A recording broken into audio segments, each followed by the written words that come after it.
My name is Elena Vance, and I am 46 years old. To the United States Navy, I am Rear Admiral Vance, a keeper of secrets that could topple empires. But to my family, I am still just the inconvenient daughter. Today, at my sister's wedding in Newport, they had no idea that the foundation of their perfect, polished life is a lie I can shatter with a single word. As I drove along the coast, watching the sunlight glitter on the waves, a foolish hope surfaced anyway. Maybe this time would be different. Maybe the sea breeze and champagne could wash away years of being made to feel invisible. For a moment, I was just a woman trying to believe in the idea of family. That hope was shattered by the chime of a single text message. It was from my mother, a dagger disguised as a notification. "Elena, for God's sake, I heard you were thinking of wearing that uniform. Don't. It's an embarrassment to the family name." My hands tightened on the wheel, my knuckles white.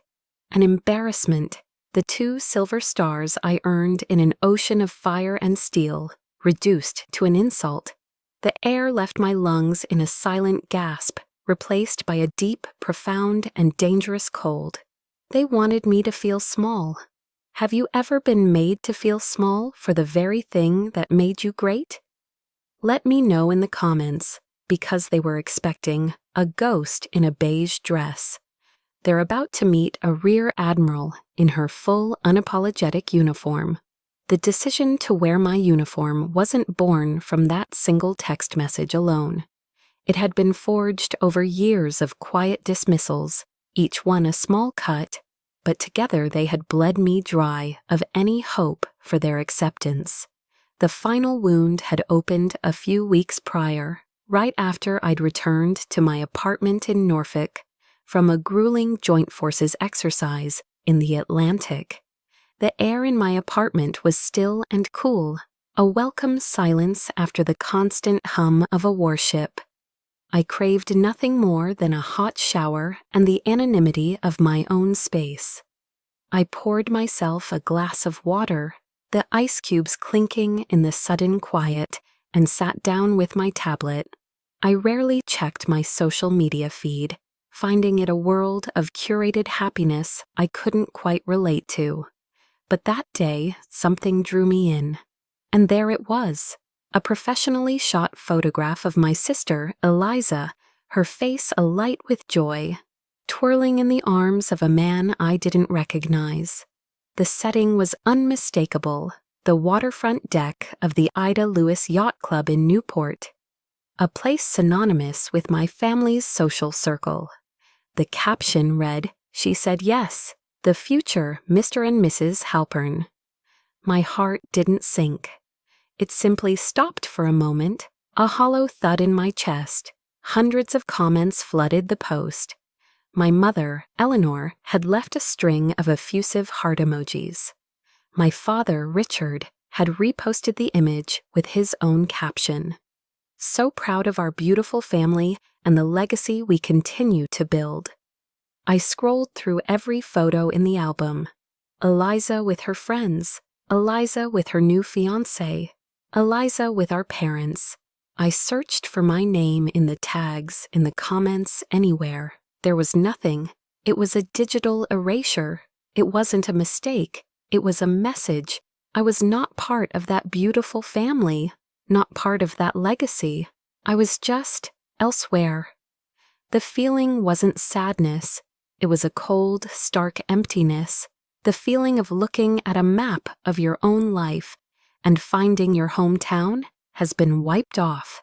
A few days later, the physical proof of my status arrived. A thick, cream-colored envelope lay in my mailbox, the kind of expensive cardstock my mother favored. It smelled faintly of her signature Lily of the Valley perfume. But the address label struck me like a slap. Not Rear Admiral Elena Vance, not even Elena. It was addressed to the Vance family, Norfolk, VA, as if I were a satellite office of the main brand. Inside, the invitation was elegantly embossed, announcing the wedding at the Chandler at Cliff Walk. There was no handwritten note, no personal touch, just a QR code to scan for the RSVP. It wasn't an invitation, it was a summons, a bureaucratic notification to a peripheral family member. It was my mother's way of reminding me that I was being allowed to attend, not welcomed. That evening, I decided to call Ben Carter. Not to complain, but to ground myself in a world where my existence had weight. I dialed his number, my hand steady despite the tremor in my soul. He picked up on the second ring. Admiral. His voice was a familiar anchor of respect. I didn't waste time with pleasantries. Ben, I said, my own voice sounding distant, frighteningly calm. They're getting married. There was a beat of silence on the other end. He knew exactly who they were. I see, he said, his tone carefully neutral, but I could hear the undercurrent of anger on my behalf. They don't want an admiral in the family photos, Ben, I stated, the words tasting like ash. They want a ghost. Another pause, this one longer. I could picture him in his office, staring out at the naval base, his jaw tight. When he finally spoke, his voice was low and firm, laced with the fierce loyalty forged in shared danger. Ma'am, he said, the single word carrying the weight of years of service together. Ghosts are nothing. It's the light that makes the shadows. And your light is bright enough to black out their entire sky. His words didn't heal the wound, but they cauterized it. They stopped the bleeding. I ended the call, the cold resolve settling deep in my bones. I walked over to my closet and opened the doors. There, hanging in its protective garment bag, was my service dress white uniform. The crisp, immaculate white, the rows of ribbons telling stories they would never understand. And on the shoulders, the 2 silver stars I had earned. They called it an embarrassment, but they didn't know its real name. It was my armor, it was my truth, and it was the only thing I would be wearing to that wedding. The weight of my mother's text message felt heavier than any gear I had ever carried. It wasn't just a command, it was the echo of a lifetime of dismissals. As I gripped the steering wheel, the image of my crisp white uniform hanging in my closet dissolved, replaced by a memory just as stark, just as white. It was the memory of my first uniform, and the day I earned the right to wear it. The day my family decided they had better things to do. My mind drifted back, the miles of I-95 fading into the sprawling green of Annapolis. The Navy Marine Corps Memorial Stadium was electric, a sea of families buzzing with a pride so thick you could taste it. The air was filled with cheers and the soaring notes of "Anchors Aweigh." And then the moment came. The command was given, and 1,000 white hats sailed into the brilliant blue sky. A flock of white birds ascending in perfect unified celebration. I stood there, a newly commissioned ensign in the United States Navy, my smile feeling stiff and foreign on my face. My eyes scanned the stands, searching for the section, the row, the exact seats I had circled on a map for them. But they were empty, just 2 stark, blue, empty plastic seats in a crowd of thousands. The phone call had come that morning just as I was polishing the buttons on my uniform. It was my father, Richard, his voice clipped and hurried. "Elena, something's come up, a major investment opportunity in Shanghai. The timing is terrible, I know, but it's a game changer. We can't miss it." My mother, Eleanor, got on the line next, her voice smooth as silk, dripping with false sympathy. "You know your father, dear. Business first. We're so terribly proud, of course." And Eliza? My 17-year-old sister had a club tennis tournament. A club tournament. Not the regionals, not the nationals. A simple local club tournament was apparently more important than her only sister's graduation from one of the most prestigious military academies in the world. I stood among my cheering, embracing classmates, posing for pictures with their beaming parents, and I had never felt more profoundly alone. The photo I have from that day shows me with 3 of my roommates, our arms around each other, smiling bravely. But if you look closely at my eyes, you can see the void where my family was supposed to be. A week later, a thick envelope from their bank arrived at my new Spartan quarters. Inside there was no letter, no proud note, just a check for $5,000 and a small, elegant card with my mother's perfect, emotionless script. "Congratulations, dear. Buy yourself something pretty to celebrate. Perhaps a pearl necklace." A pearl necklace. As if 4 years of grueling marine engineering courses, sleepless nights studying naval strategy, and a solemn oath to defend my country could be measured and dismissed with a piece of jewelry. It wasn't just thoughtless, it was a profound insult. It was their way of translating my world into the only language they understood, the language of price tags and status symbols. In their world of lavish parties and designer brands, my achievement had no real value. I remember standing there, holding that check, feeling the cold weight of their misunderstanding.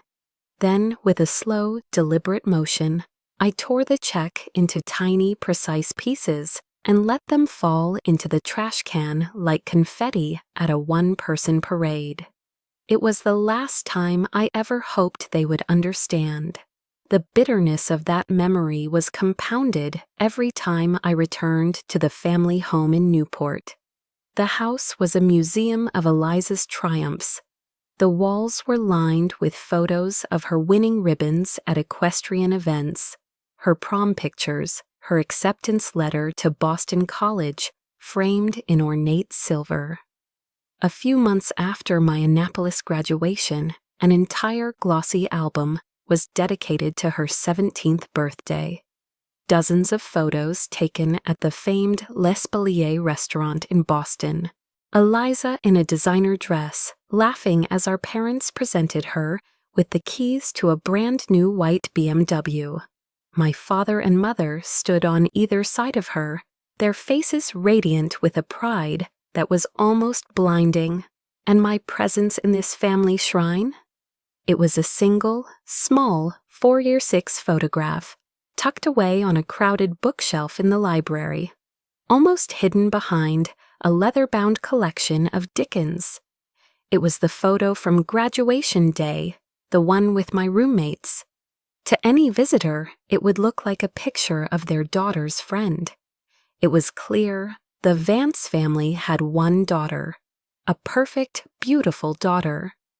I was just a stranger who sometimes stayed in the guest room. I should have known it would be this way. I should have remembered the night I told them I was accepting my appointment to Annapolis. We were in the mahogany-paneled living room, the air thick with the scent of old money and wood polish. My father set down his glass of scotch, the crystal clinking softly on the marble coaster. He looked at me not with anger, but with a deep, weary disappointment that was somehow worse. "Elena," he'd said, his voice level, "the Navy is no place for a Vance woman. Our name was built in boardrooms, not on the decks of ships. You are wasting your intelligence, wasting the connections I could provide for you, on something that offers no tangible benefit to this family." At the time, a younger, more naive version of me thought he simply didn't understand my passion, my need to serve something larger than myself. But looking back now as I drove towards my sister's wedding, I finally understood. Tangible benefit to the family was a code. It never meant honor or duty or sacrifice. It meant stock prices and strategic partnerships. My entire life, my entire career, was just an entry on the wrong side of their ledger. He was wrong, of course. My choice wasn't a waste. It had forged me into the woman I was. But he was also right about one thing. It had come at a cost. The cost was a profound, unshakable loneliness. A solitude you can only find in the middle of a vast, empty ocean, or in a crowded room full of your own family. My father was wrong. My choice wasn't a waste. It forged me. But the cost of that forging was a solitude so profound it had its own geography, a loneliness measured not in miles from home, but in the vast, empty stretches of the ocean. My family saw my career as an abstraction, a series of pins on a map. For me, it was a life lived in steel corridors, under skies that held no pity. The first few years were a blur of missed holidays. My first Christmas as an officer was spent on a destroyer in the Persian Gulf, the air thick with sand and tension.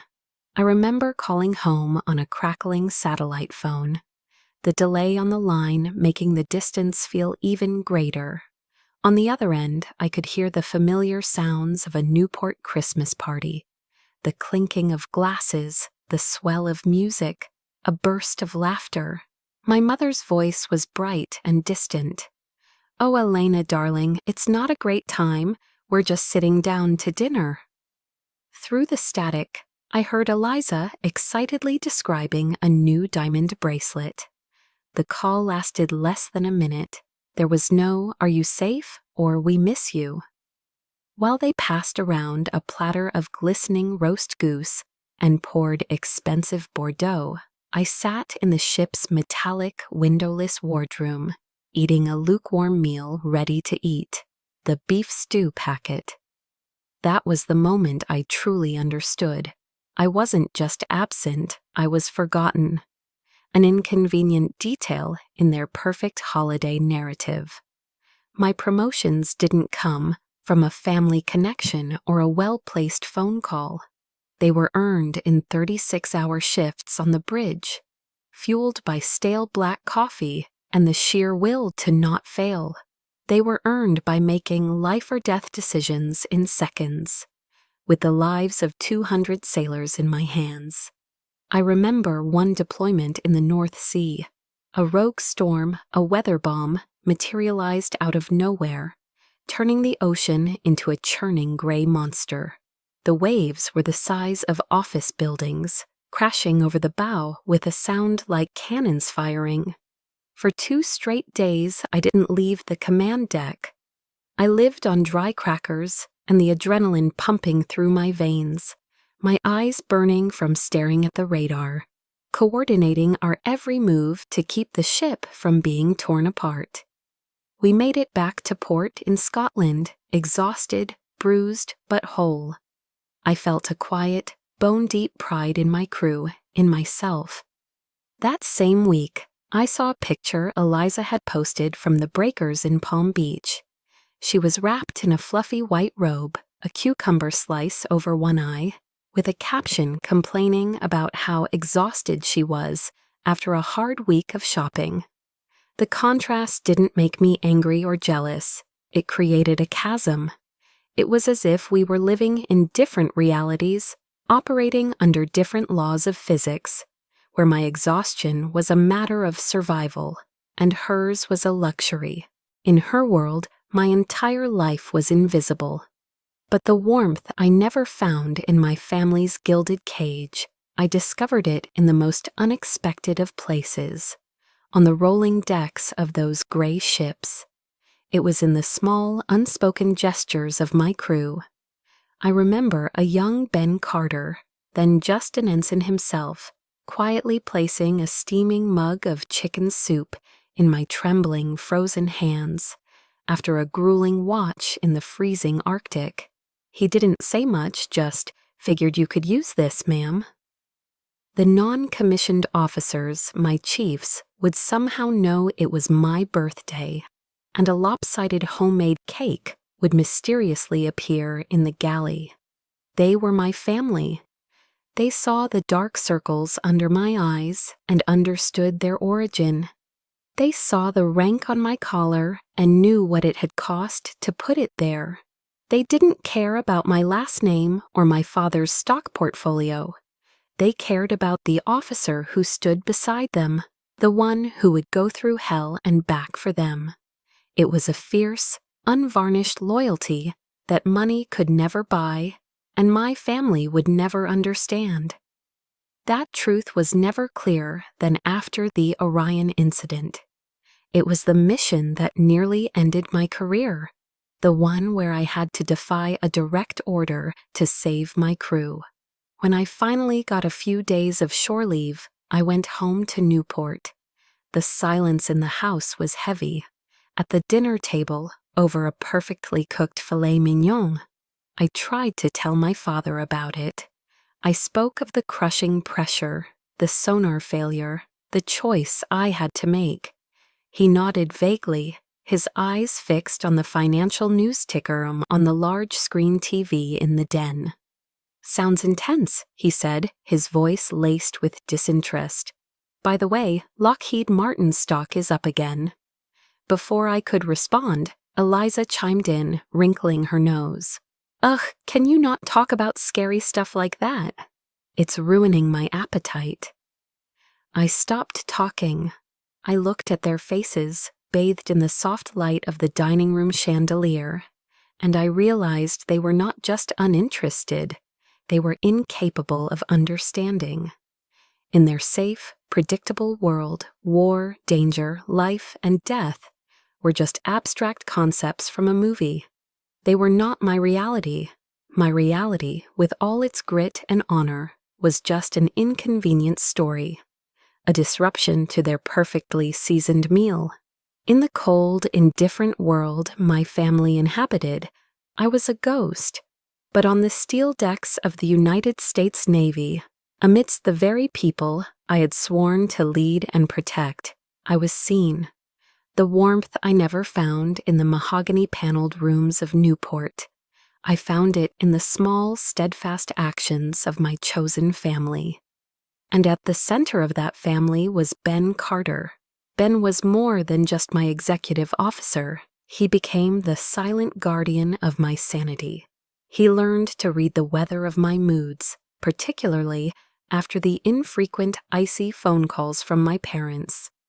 He knew that my family was a vulnerability, a weak point in my armor. After a particularly cutting conversation with my mother, he wouldn't pry or offer platitudes. Instead, a little while later, a mug of steaming Earl Grey tea, black, no sugar, would appear on my desk. He never asked what was said. He would simply say, "You look tired, Admiral. Maybe you should take a moment." He built an invisible buffer around me, a quiet sanctuary where my pain didn't need an explanation. While my own family constructed walls to keep me out, Ben built a fortress to protect me. That silent, intuitive care was worth more than 1,000 empty apologies. He also became my personal historian, the sole keeper of a history my family chose to ignore. He remembered the milestones I myself often forgot in the relentless pace of my duties. On the 10th anniversary of the day I took command of my first ship, the USS Gonzales, I was buried in operational reports and completely oblivious. But when I walked into my office that morning, a small, exquisitely detailed model of the destroyer was sitting on my desk. Next to it was a handwritten card on simple, government-issue stock. It read, "Happy anniversary, Admiral. She was a lucky ship to have you." He remembered.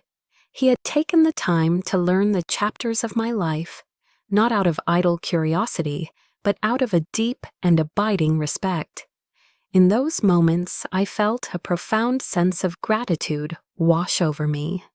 It was the feeling of being truly seen, a validation that the sacrifices I had made mattered to someone. Our bond was deepest not in words, but in shared silence. I remember one night, weeks after the official inquiry into the Orion incident had concluded, a conclusion that left me cleared but scarred. We were on the deck of the USS Farragut, cutting through the warm, dark waters of the Arabian Sea. The stars were a brilliant, indifferent canopy above us. I had been quiet for a long time, just watching the phosphorescent wake of the ship. "You're thinking about them, aren't you?" Ben's voice was soft, barely a whisper above the thrum of the engines. I didn't have to ask who them was, he knew. My shoulders sagged, a rare break in my military posture. "Sometimes I wonder if it's worth it, Ben," I confessed, my voice thin. "All of this." He didn't answer right away. He just stood beside me, a steadfast presence, and looked up at the American flag, snapping crisply in the night wind. "It's worth it to the people on this ship, Admiral," he said finally, his gaze unwavering. "It's worth it to me. And in the end, that's the family that matters." He wasn't trying to fix my relationship with my parents. He was simply reminding me of the family I had chosen, the one I had fought for. That quiet allegiance was forged into an unbreakable alliance the day my career almost ended. When Vice Admiral Croft made me the scapegoat for the Orion disaster, I was summoned to a closed-door hearing at the Pentagon. The political maneuvering was thick, and I was sure I would have to face it alone. But I was wrong. When the hearing concluded and I walked out of that sterile, intimidating room, exhausted and disillusioned, the first thing I saw was Ben. He had flown from Norfolk to Washington, D.C. on his own dime. He was standing across the hall in his immaculate dress uniform under the harsh fluorescent lights, holding a black umbrella even though we were indoors. He walked towards me, his expression grim but resolute. He didn't say, "I told you so," or "Are you okay?" He simply opened the umbrella, as if to shield me from more than just the rain outside. "I'm here, Admiral," he said, his voice a low, steady anchor. "Whatever happens next, I'm not going anywhere. The truth has a witness."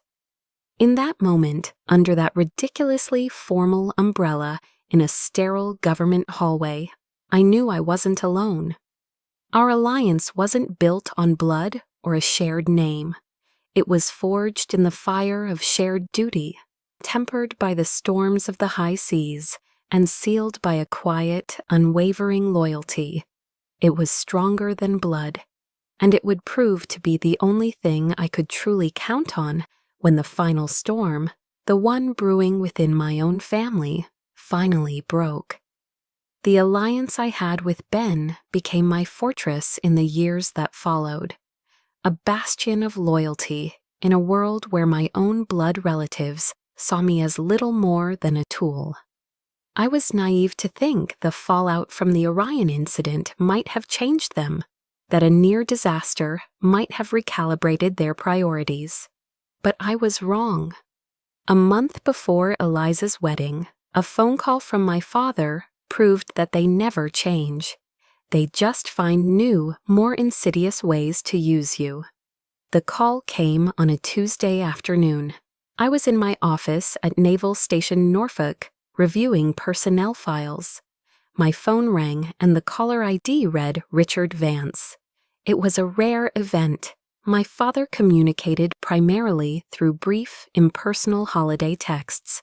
I answered, a familiar sense of caution tightening my stomach. But his voice was unusually warm, almost jovial. "Elena, sweetheart, it's been too long. How are you?" I was immediately on guard. This was not the voice of the man who ignored my graduation. This was a performance.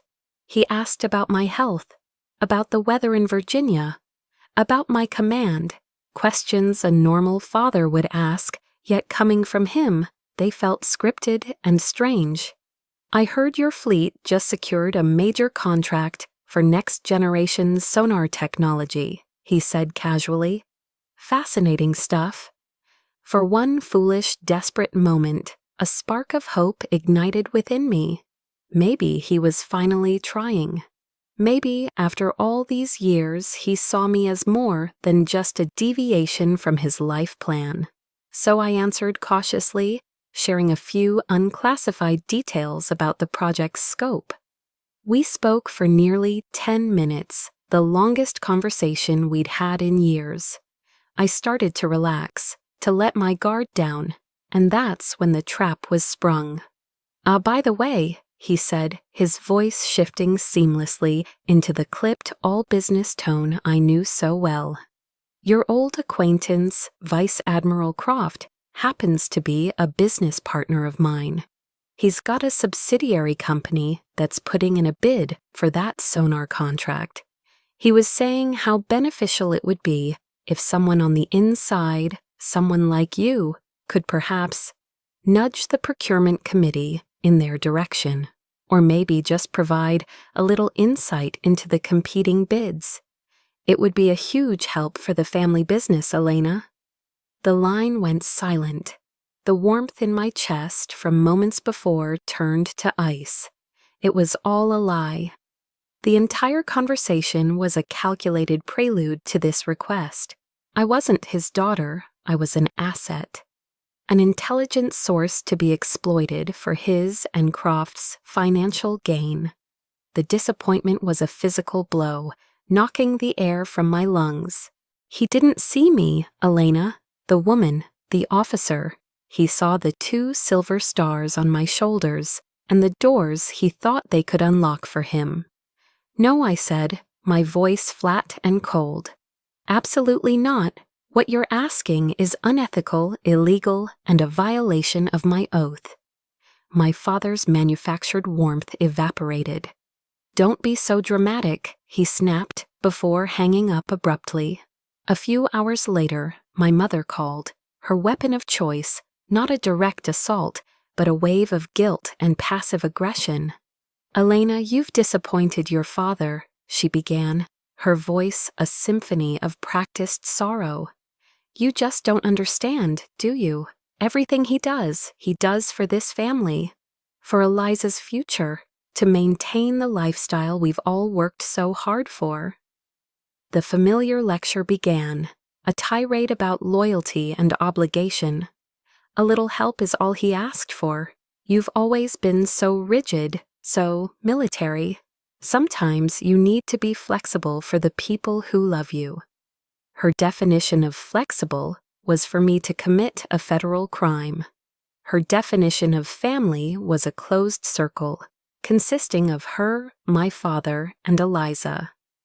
I was an outsider, expected to contribute, but never truly belong.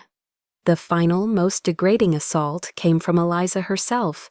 She called me that evening, her voice thick with staged, hiccuping sobs. "Elena, Mom told me everything," she cried. "How could you do that to Dad? He's been so stressed about his investments." Then came the manipulation, cloaked in bridal anxiety.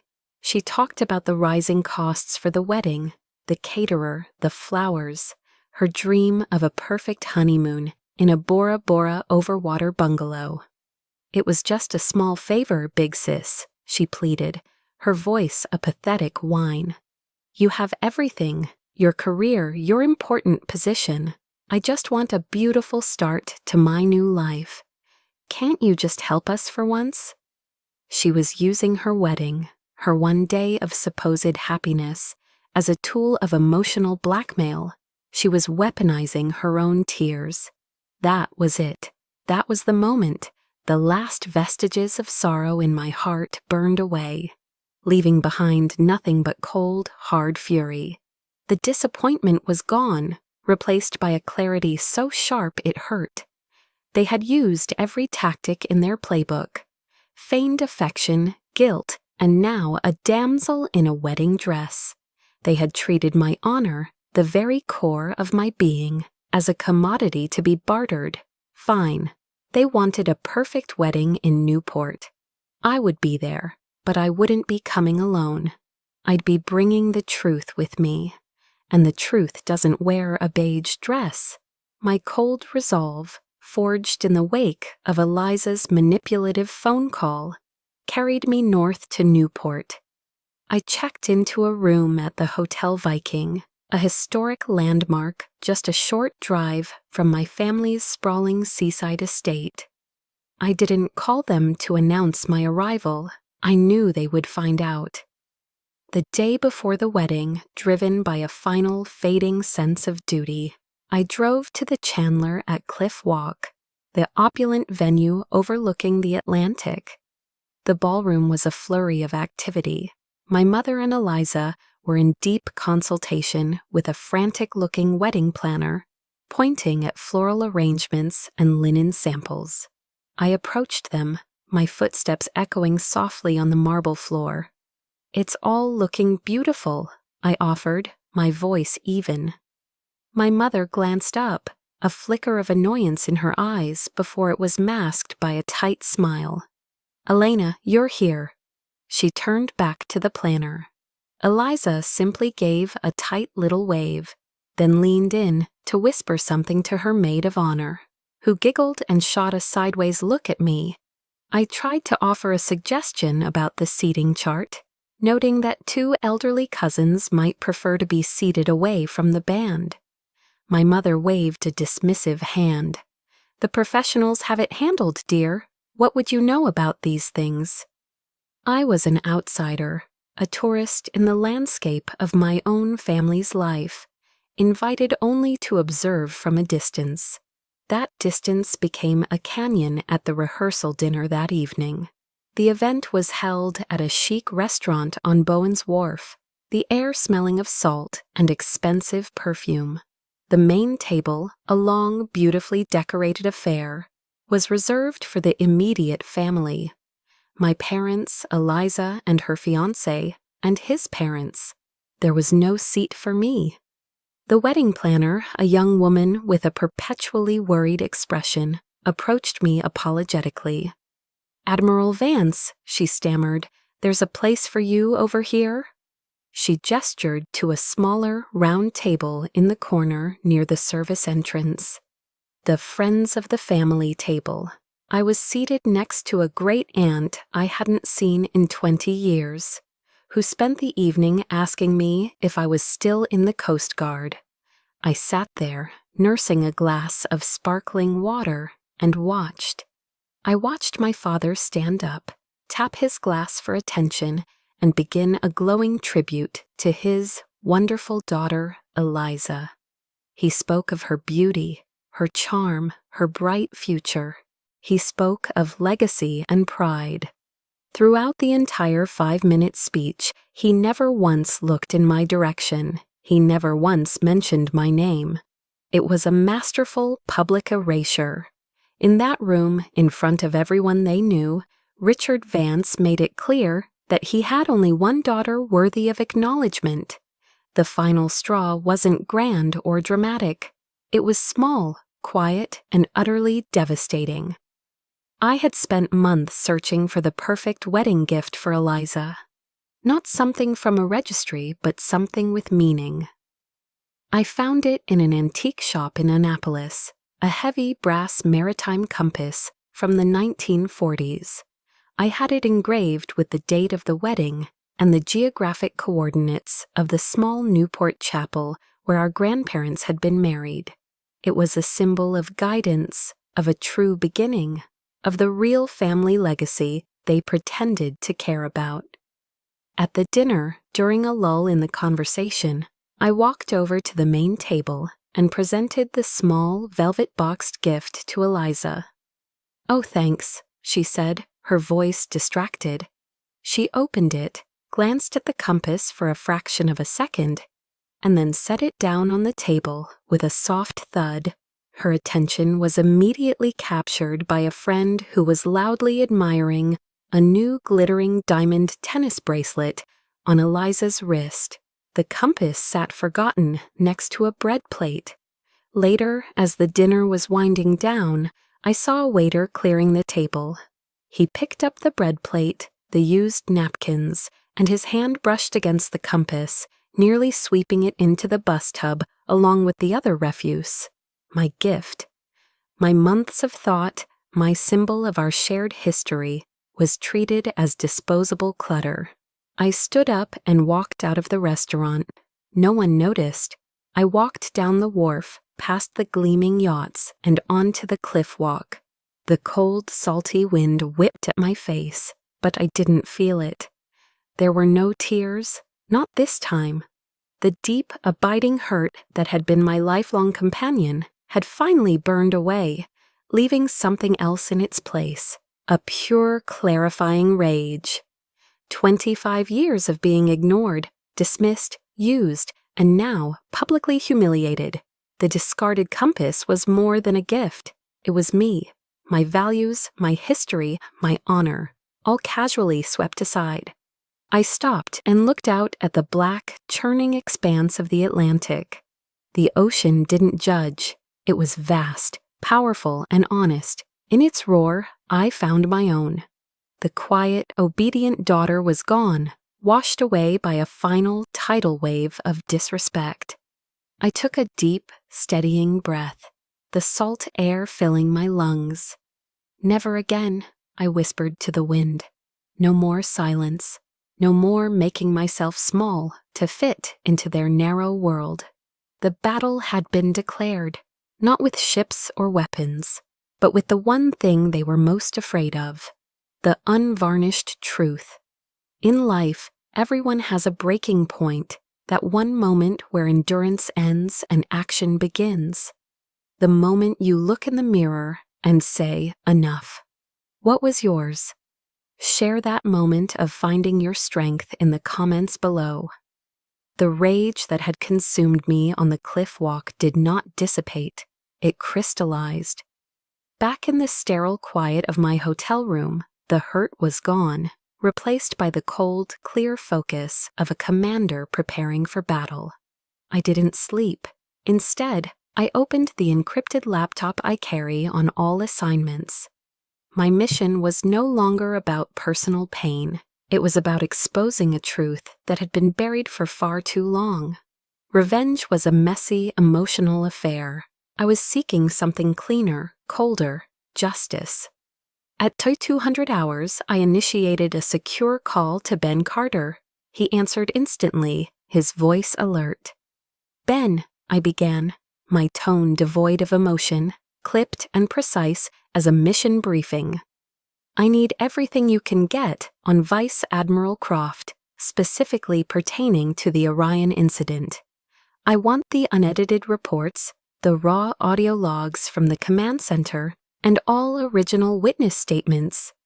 Cross-reference them with any financial links between Croft and my father's investment firm. I need it all."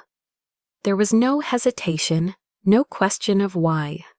Just the calm, unwavering response of a trusted officer.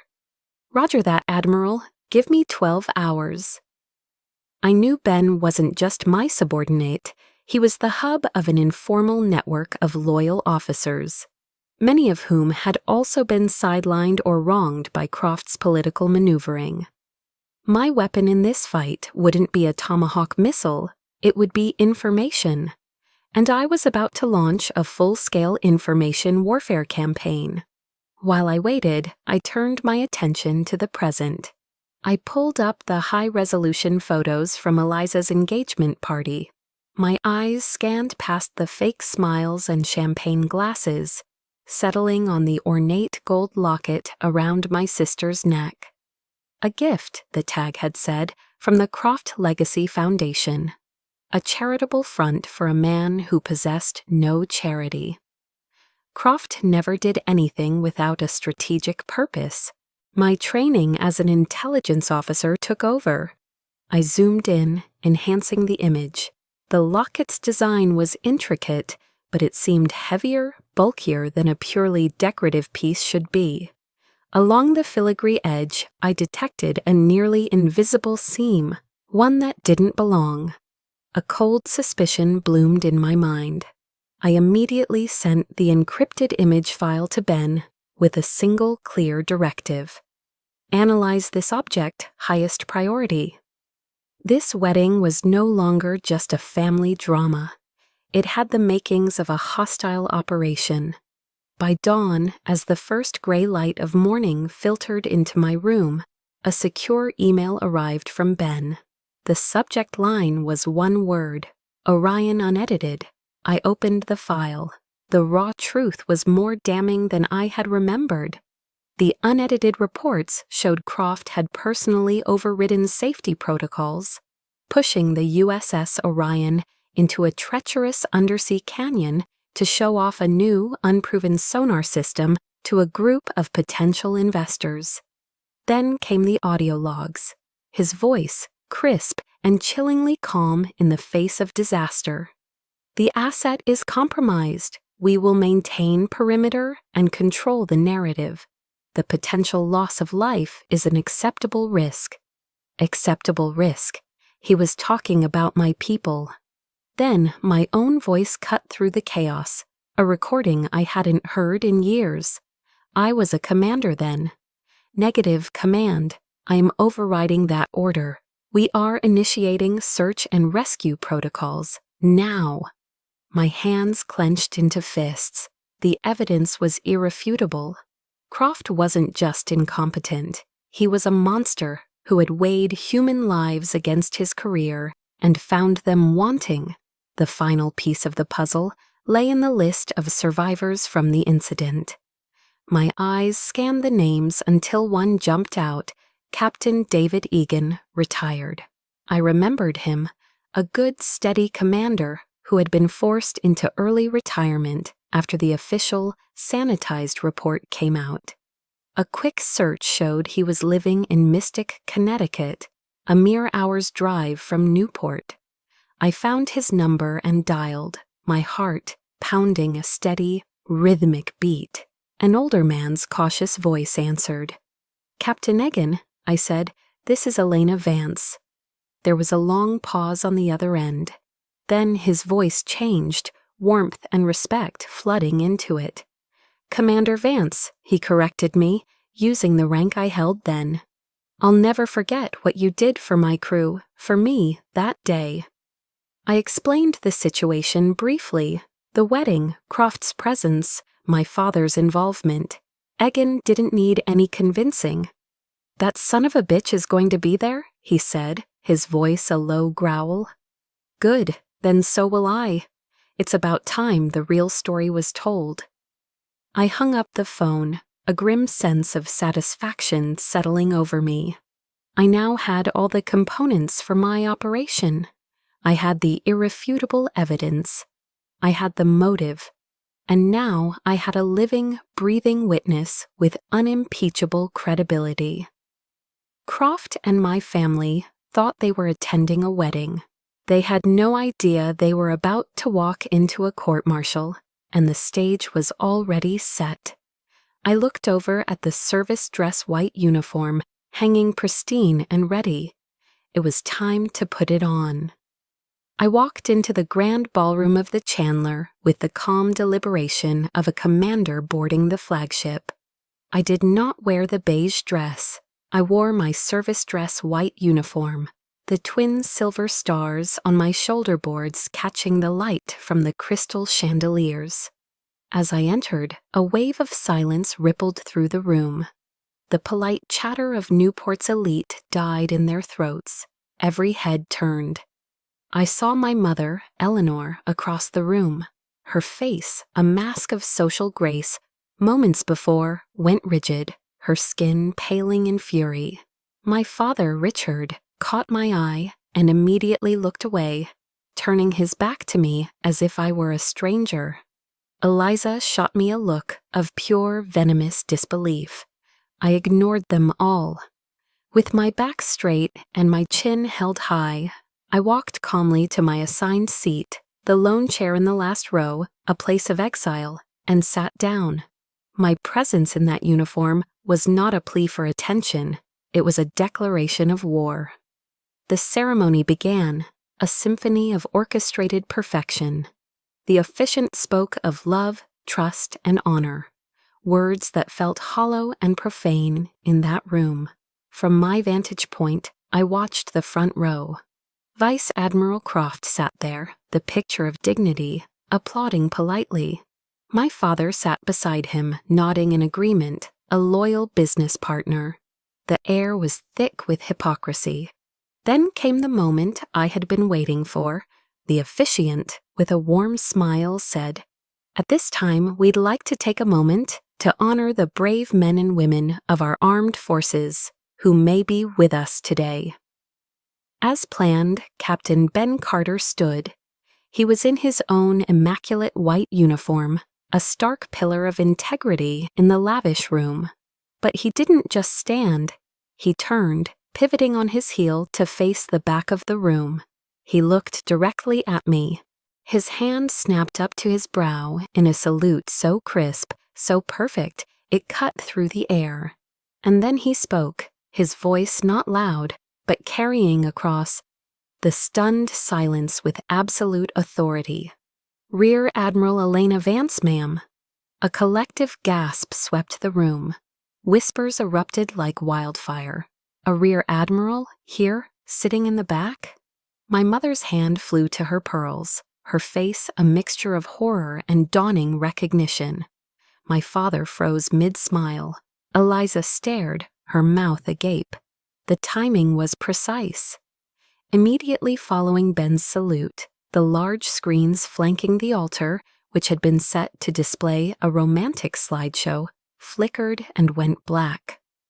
A moment later, they came to life again, not with smiling photos of the happy couple, but with the cold blue and green tactical display of an underwater sonar map, the map of the Orion incident.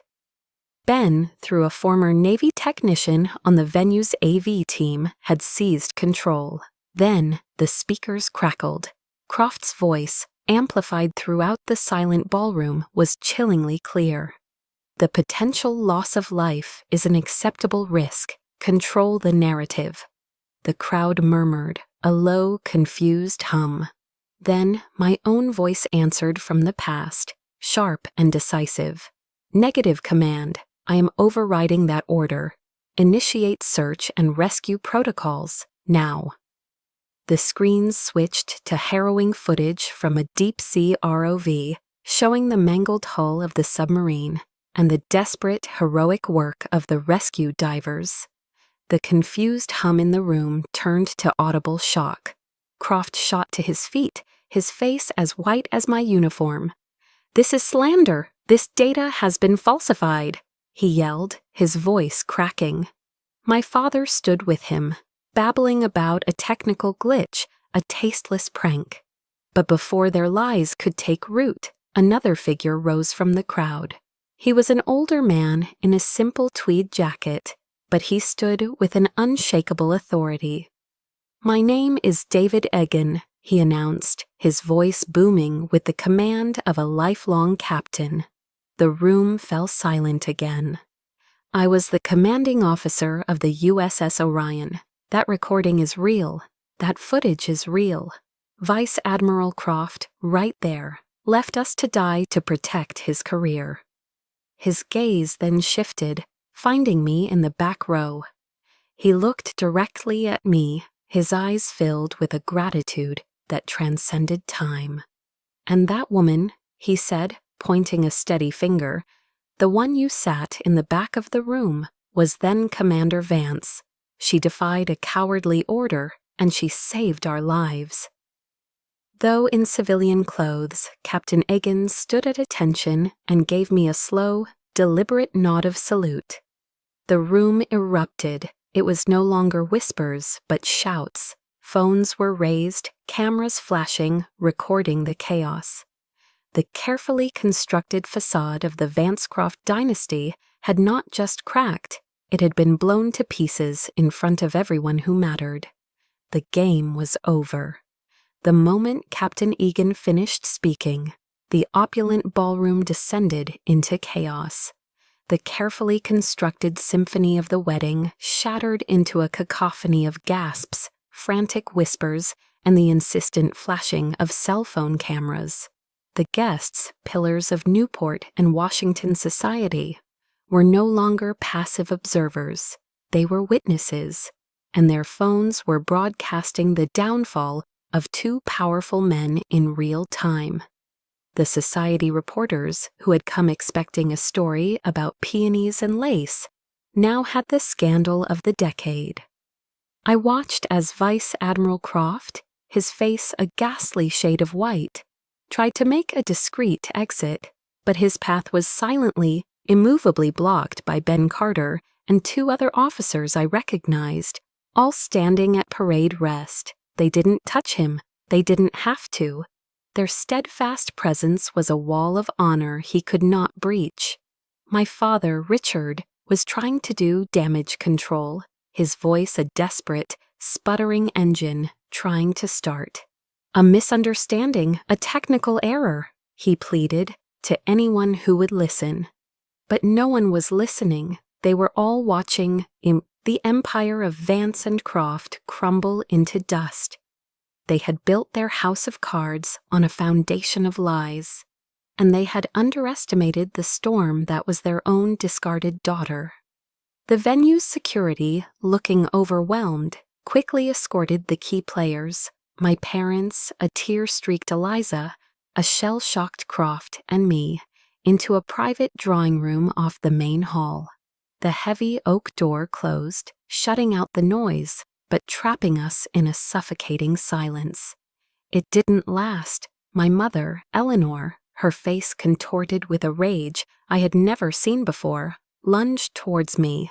"How could you?" she hissed, her voice trembling with fury.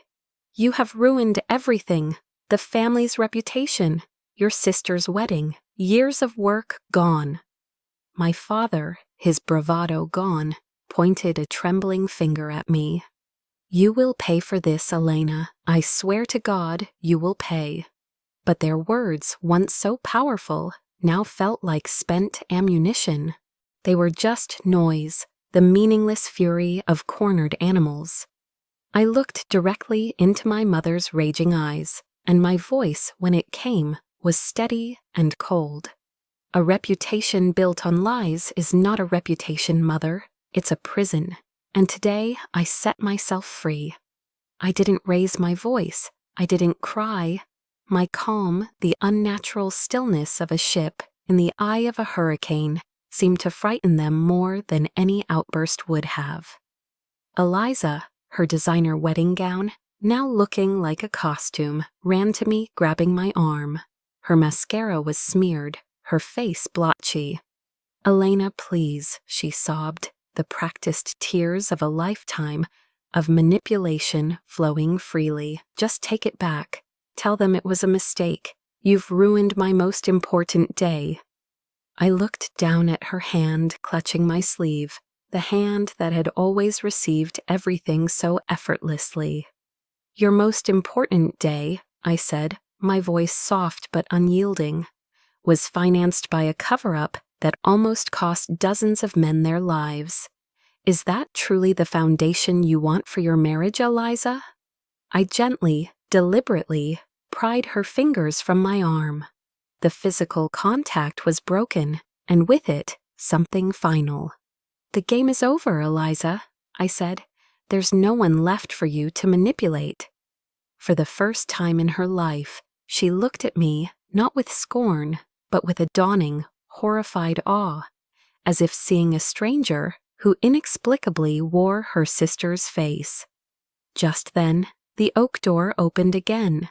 It wasn't hotel security.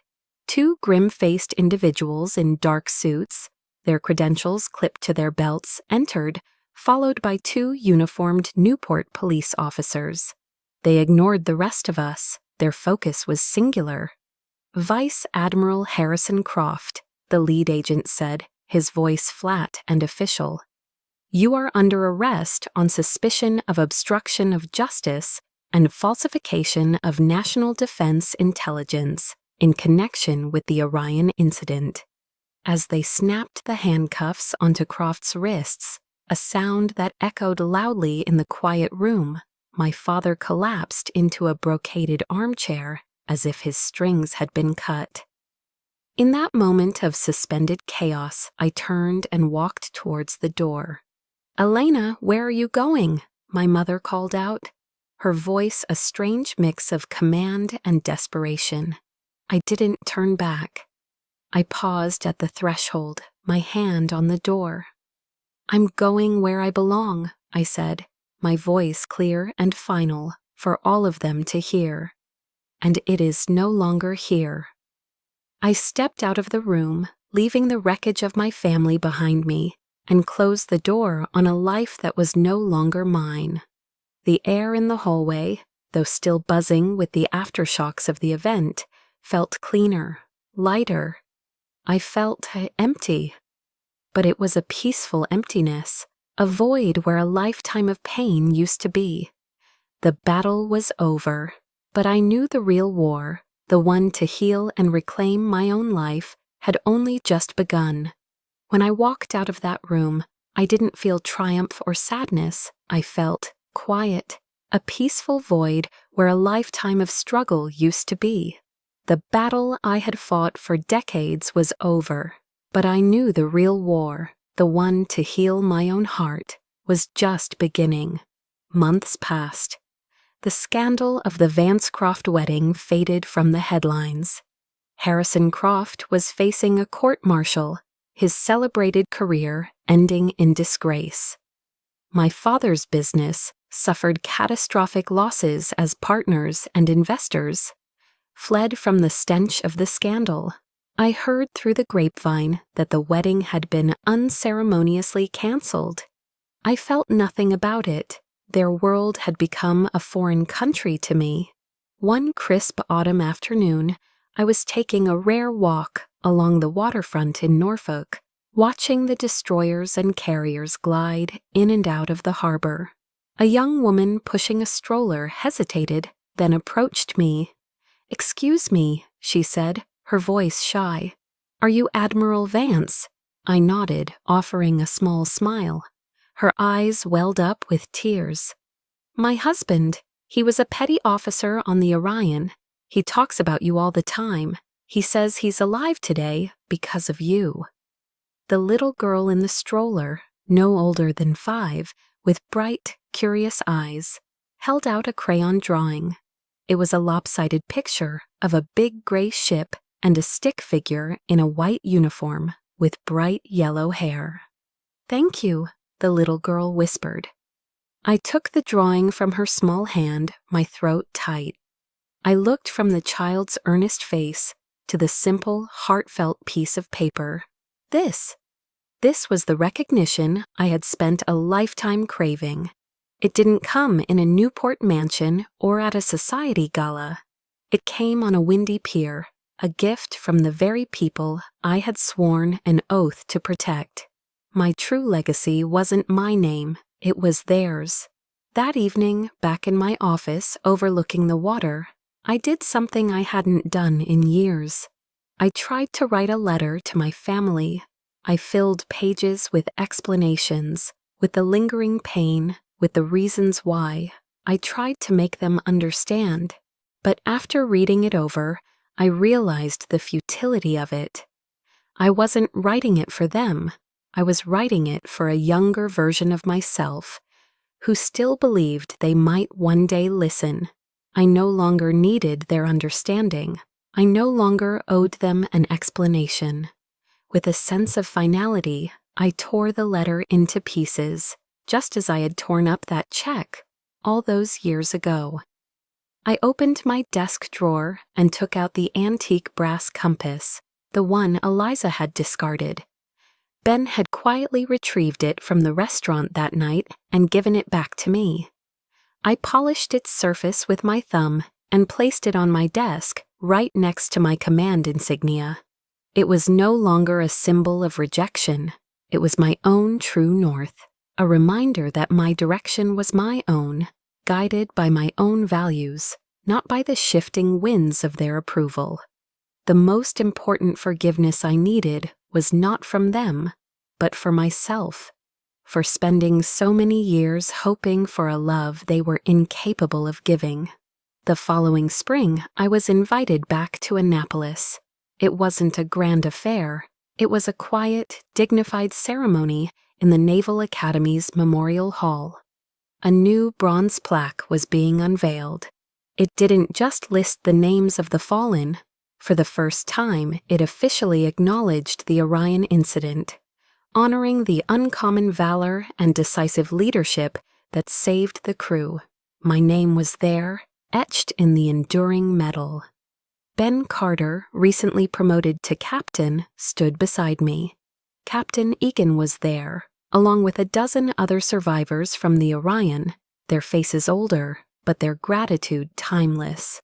There were no news cameras, no politicians, just sailors, a family bound by a shared respect for true honor.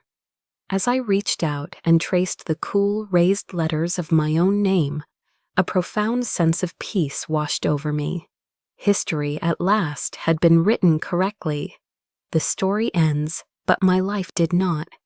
It began anew. This morning, I stood on the command bridge of the USS Gerald R. Ford, one of the most powerful warships ever built.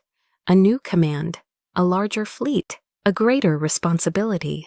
As the first rays of dawn broke over the vast, empty expanse of the Atlantic, Captain Ben Carter stood beside me. "It's a beautiful morning, Admiral," he said. I smiled, a real, unburdened smile that reached my eyes. The sun was climbing, painting the horizon in strokes of gold and orange. The past was a shadow behind me, and the future was an open ocean. "Yes, it is, Ben," I replied, my voice filled with a hope I thought I had lost forever. A very beautiful day. I was no longer the rejected daughter of the Vance family. I was Admiral Elena Vance, a leader, a mentor, a guardian. And my legacy wouldn't be found in their family albums. It would be written on the waves. We all have a past that shapes us, but it doesn't have to define us. Your true legacy is the one you build for yourself, starting today. What is the first step you'll take to build yours? Share your promise to the future in the comments.